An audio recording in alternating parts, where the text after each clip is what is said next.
गोकर्णाचं फूल आपण अनेकदा आपल्या आजूबाजूला बघत असतो।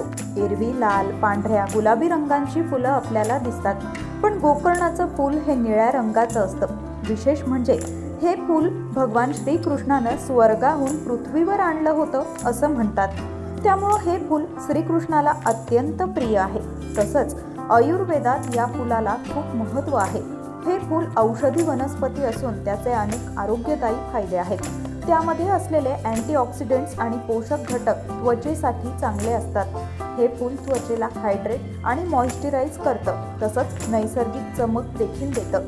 हे फूल त्वचेची खोलवर स्वच्छता करण्यास आणि अंतर्गत विषारी पदार्थ बाहेर काढून टाकण्यास मदत करतं। याशिवाय या फुलांचा चहा पिल्यानं शरीरातील विषारी पदार्थ बाहेर पडतात आणि पचनक्रिया सुधारते।